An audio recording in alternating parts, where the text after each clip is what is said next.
with ML's Words of Wisdom from Wisconsin.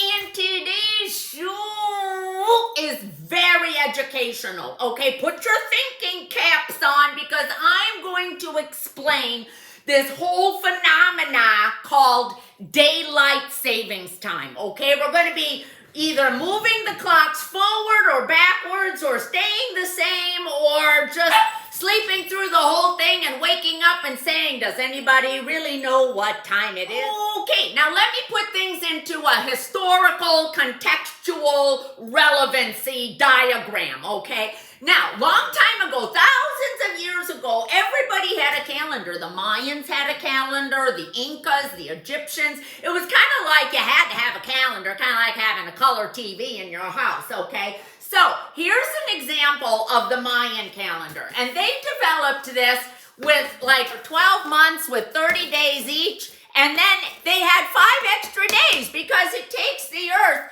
365 days to go around the sun. And so they had 5 extra days where it was like, hush, hush, no one had to know what you were doing on those 5 days because it was like it didn't count because the days just didn't even exist. Yeah, so another calendar that was invented was called Stonehenge, okay? Now, I'm going to recreate this calendar with these boxes. I'm not advocating one brand of cereal over the other. They're all good, okay? On certain days, like the summer solstice and the winter solstice, they would know that when the sun was shining through, it was a certain day to do a celebration or to go to the podiatrist or whatever they did on that day. Okay, now it's time to go to the podiatrist because it's all lined up. This is the sun. Now that we have that as a background, now we're ready to move forward. Okay, people started inventing calendars like this, right? Now, I give to the donkey charity. I'm not advocating one donkey charity over the other. They're all good. And see, so then this became our calendars. And you'd put this up on the refrigerator, okay? Getting back to the daylight savings time. Okay,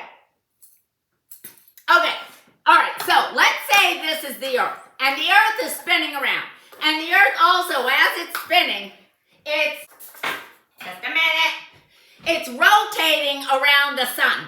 Okay, so it's spinning and it's rotating. Okay, now it like tilts like this, and so we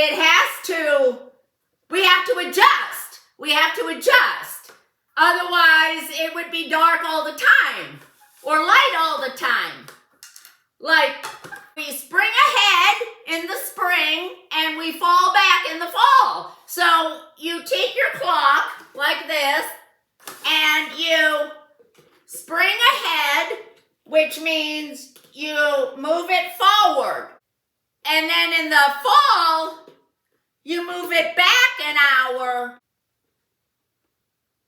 Well, you get the gist. Okay, well, and now you know all of these calendars and time measuring devices are for, okay? Time keeps on slipping, slipping, slipping into the future. Did I just talk about?